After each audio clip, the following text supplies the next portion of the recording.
शुरू होती है और हम एक जगह को देखते हैं जहाँ कुछ लोग गोल्ड, ड्रग्स और पैसे पैक कर रहे होते हैं। और फिर हम वहाँ के मालिक को देखते हैं जिसका नाम होता है अब्राम, और वो होता है रशियन डॉन वीगो का भाई, जिसको जॉन विक ने मार दिया था। थोड़ी देर बाद अब्राम का एक आदमी आता है और कहता है कि क्या यहाँ से जाने का डिसीजन ठीक है।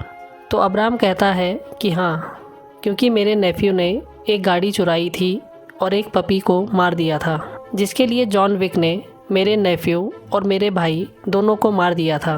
और अब उसकी गाड़ी हमारे गैराज में है और इससे पहले कि जॉन यहाँ आए हमें यहाँ से निकलना होगा। फिर हम जॉन को देखते हैं जो ऑलरेडी वहाँ आ चुका होता है और अब्राम के आदमियों को मारने लगता है।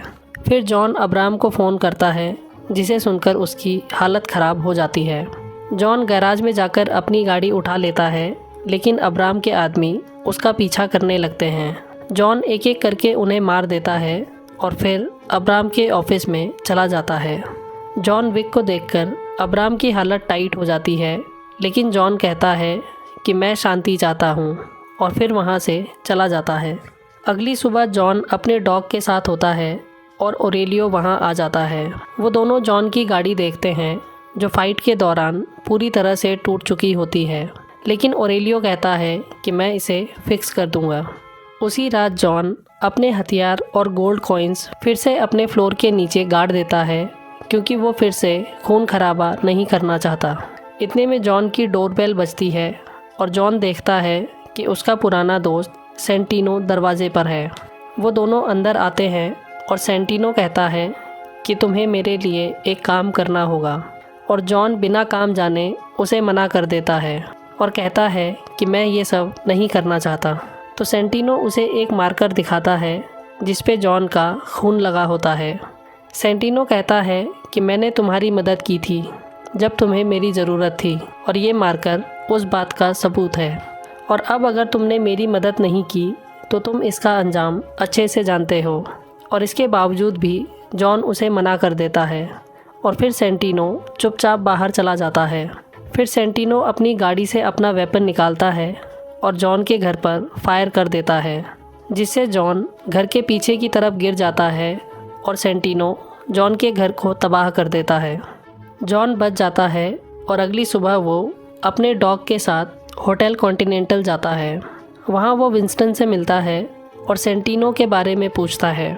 तो विंस्टन उसे बताता है कि ये तुम्हारी गलती है, क्योंकि तुमने मार्कर का डिसऑनर किया है। तुम्हें पता है कि हमारी दुनिया में 2 ही रूल्स हैं कि तुम कॉन्टिनेंटल ग्राउंड्स में खून खराबा नहीं कर सकते और दूसरा, मार्कर को डिसऑनर नहीं कर सकते। विंस्टन जॉन से कहता है कि तुम्हें सेंटिनो का टास्क करना होगा, और एक बार तुमने उसका काम पूरा कर दिया तो तुम हमेशा के लिए फ्री हो जाओगे, और अगर तुम ऐसा नहीं करते तो तुम्हें मार दिया जाएगा। और अगर तुमने सेंटिनो को मारा तो भी हाई टेबल तुम्हें नहीं छोड़ेगी। उसके बाद जॉन सेंटिनो से मिलने जाता है और सेंटिनो कहता है कि तुम्हें मेरी सिस्टर को मारना होगा, क्योंकि मेरे फादर ने मरने के बाद उसे हाई टेबल की सीट दे दी थी जो कि मुझे मिलनी चाहिए थी। वो कहता है कि जियाना इस वक्त रोम में है और मैं चाहता हूँ कि तुम वहाँ उसे जाकर मार दो। उसके बाद जॉन रोम चला जाता है और सेंटिनो अपनी खास एरिस को भी जॉन पर नज़र रखने के लिए वहाँ भेज देता है। जॉन रोम के होटल कॉन्टिनेंटल में जाता है और वहाँ के मैनेजर से मिलता है।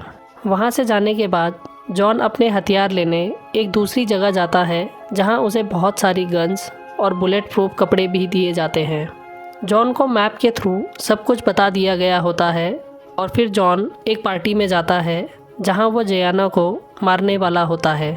थोड़ी देर बाद जियाना एक मीटिंग से फ्री होती है और फिर अपने बॉडीगार्ड कैसियन से कहती है कि तुम भी पार्टी एंजॉय करो, मैं थोड़ा फ्रेश होकर आती हूँ। जियाना वॉशरूम में जाती है और वहाँ जॉन विक भी आ जाता है, जिसे देखकर जियाना हैरान हो जाती है। जियाना को पता चल जाता है कि जॉन विक उसे मारने आया है और वो कहती है कि हम अच्छे दोस्त हुआ करते थे। तो जॉन कहता है कि हम आज भी अच्छे दोस्त हैं, लेकिन मार्कर की वजह से मुझे तुम्हें मारना होगा और तुम्हारे भाई ने मुझे इस काम के लिए भेजा है। और फिर जियाना कुछ नहीं कहती, क्योंकि मार्कर का नियम उसे पता होता है। जियाना खुद से अपने हाथ की नसें काट लेती है और फिर जॉन उसे शूट कर देता है। बाहर जाते वक्त कैसियन जॉन को देख लेता है, जो उसे पहले से जानता था। कैसियन समझ जाता है कि जॉन ने जियाना को मार दिया है और वो दोनों एक दूसरे को शूट करने लगते हैं। लेकिन दोनों ने बुलेट प्रूफ सूट पहना होता है, जिसकी वजह से दोनों को कुछ नहीं होता। जॉन वहाँ से भागने लगता है और जो कोई भी उसके रास्ते में आता है वो उसे ख़त्म कर देता है। जॉन वहाँ से भाग ही रहा होता है और एरिस भी वहाँ आ जाती है और सेंटिनो की तरफ से उसे ऑर्डर होते हैं कि जियाना को मारने के बाद जॉन को भी ख़त्म कर देना। एरिस के आदमी जॉन पे हमला कर देते हैं, लेकिन जॉन उन्हें भी मारकर वहाँ से भाग जाता है। सेंटिनो को भी पता चल जाता है कि जॉन बचकर निकल गया है और वो घबरा जाता है। वो जॉन को मारने के लिए कॉन्ट्रैक्ट ओपन कर देता है $7 मिलियन का और फिर सारे कॉन्ट्रैक्ट किलर्स को जॉन को मारने का मैसेज मिल जाता है। फिर सेंटिनो कॉन्टिनेंटल होटल में विंस्टन से मिलता है और विंस्टन कहता है कि जॉन ने तुम्हारा काम कर दिया है और अब तुम्हारा मार्कर उसके ऊपर से हट गया है। सेंटिनो रजिस्टर पे साइन करके मार्कर कंप्लीट कर देता है और विंस्टन उससे कहता है कि तुम्हें कोई आइडिया नहीं है कि अब तुम्हारा क्या हाल होने वाला है। वो कहता है कि तुमने डेविल की पीठ पे वार किया है और अब तुम्हें कोई नहीं बचा सकता। फिर हम जॉन को देखते हैं जो एक रोड पे चल रहा होता है और अचानक से एक एक करके सारे कॉन्ट्रैक्ट किलर्स उसे मारने की कोशिश करते हैं, लेकिन जॉन उनको भी ठिकाने लगा देता है। थोड़ी देर बाद जॉन एक ट्रेन में जाता है और कैसियन भी उसके साथ उसी ट्रेन में चढ़ जाता है। वो दोनों एक दूसरे को घूरने लगते हैं और लोगों के उतर जाने के बाद एक दूसरे से लड़ने लगते हैं। थोड़ी देर बाद जॉन कैसियन की चेस्ट में चाकू घुसा देता है और कैसियन वहीं मर जाता है। इन सारे किलर्स से जॉन को बचना होता है और वो एक भिखारी से कहता है कि मुझे उसके पास ले जाओ, जो बाउरी किंग का आदमी होता है। थोड़ी देर बाद वो आदमी जॉन को किंग के पास ले जाता है, जो अंडर द टेबल काम करता है और उसकी अपनी एक गैंग होती है। जॉन किंग से कहता है कि मुझे तुम्हारी मदद चाहिए, क्योंकि तुम्हारे लोग हर जगह हैं और तुम ही मुझे बता सकते हो कि सेंटिनो इस वक्त कहाँ है। और किंग के न चाहते हुए भी उसे जॉन की मदद करनी पड़ती है, क्योंकि अगर सेंटिनो को हाई टेबल की सीट मिल गई तो वो सबसे पहले अंडर द टेबल काम करने वालों को ही मारेगा। और फिर किंग उसे बता देता है कि सेंटिनो इस वक्त म्यूज़ियम में है और जॉन को एक गन भी दे देता है। उसके बाद हम देखते हैं कि सेंटिनो एक पार्टी में होता है और थोड़ी देर बाद जॉन भी वहां आ जाता है। जॉन अचानक से वहां हमला कर देता है और सेंटिनो के आदमियों को मारने लगता है और यही मौका देखकर सेंटिनो वहां से भाग जाता है और जॉन भी उसके पीछे पीछे रिफ्लेक्शन ऑफ सोल में चले जाते हैं, जहां फिर से वो सेंटिनो के आदमियों को मारता है। और जब सेंटिनो को पता चलता है कि जॉन सबको मार देगा तो वो वहाँ से भाग जाता है। आखिर में एरिस जॉन से लड़ने आती है, लेकिन जॉन उसका भी वही हाल करता है जो उसने बाकी सबका किया था। सेंटिनो अपनी जान बचाने होटल कॉन्टिनेंटल चला जाता है, जहाँ उसे पता होता है कि कोई भी उसे नहीं मार पाएगा। और वो विंस्टन से कहता है कि मैं चाहता हूँ कि तुम जॉन की सारी मेंबरशिप अभी ख़त्म कर दो। तो विंस्टन कहता है कि जॉन ने कभी भी कोई रूल नहीं तोड़ा है और मैं उसकी मेंबरशिप ख़त्म नहीं करूँगा। फिर थोड़ी देर बाद हम देखते हैं कि जॉन भी होटल कॉन्टिनेंटल में आ जाता है। जॉन बेसमेंट में जाता है और सेंटिनो उसे देखकर घबरा जाता है, लेकिन उसे ये भी पता होता है कि इस जगह जॉन उसे नहीं मार सकता। जॉन बहुत गुस्से में होता है और विंस्टन जॉन से कहता है कि तुम अभी यहाँ से चले जाओ, लेकिन जॉन उसकी नहीं सुनता और सेंटिनो को शूट करके वहाँ से चला जाता है। फिर अगली सुबह होटल मैनेजर जॉन को एक जगह लेकर जाता है, जहाँ वो विंस्टन से मिलता है।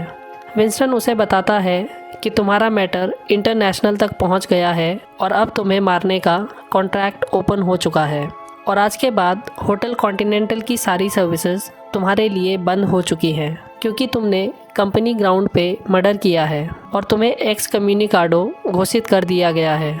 वो कहता है कि तुम्हारे पास सिर्फ 1 घंटा है और अब तुम्हें देर नहीं करनी चाहिए।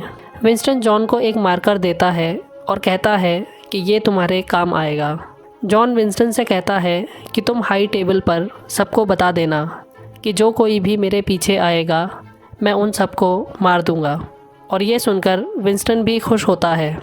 जॉन अपने डॉग के साथ वहाँ से जाने लगता है और उसके आसपास के सारे कॉन्ट्रैक्ट किलर्स टाइम पूरा होने का वेट कर रहे होते हैं ताकि उसके बाद वो जॉन को मार सकें। जॉन अपने डॉग के साथ भागने लगता है और यहीं हमारी मूवी